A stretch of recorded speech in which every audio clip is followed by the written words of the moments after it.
optimizing that. We've got carbon nanotubes everybody knows about, good for electrical conductivity and thermal conductivity. We've got haliocyte nanotubes. That's a nano clay, but it's a tube-like clay, and that's a unique product. Calcium carbonate's been known in the nanoform for years and years and years. Solvay's had that for about 20 years, I think, and as they said to me on the phone, they send a sample of it every day, and no one ever managed to disperse it, because that's a big issue with nanoparticles. Barium sulfate, strontium sulfate, those are available. Just about every metal oxide you can think of, and titanium and zinc oxides as sunscreens.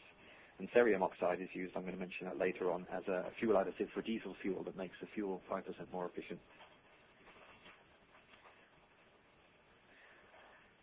So these nano effects, they come from two things. The first one is very obvious, and that's the size, and that's the one that everybody thinks about, but that's not, often it's not the main effect.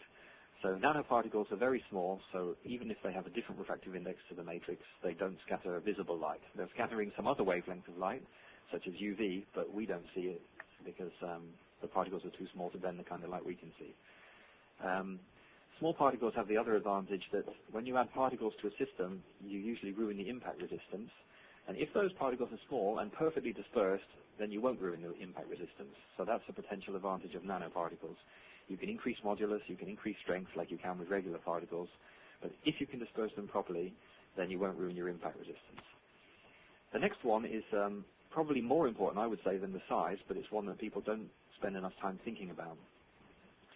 So the surface area of these nanoparticles is huge, and that is either directly or indirectly responsible for many of the properties that people see. What people often don't appreciate is that every particle has a layer of absorbed polymer around it, and that polymer is kind of constricted there. It's not chemically bound, but it's bound by van der Waals forces. So if you did a solvent extraction, for example, you couldn't remove it, and it's quantifiable, this interphase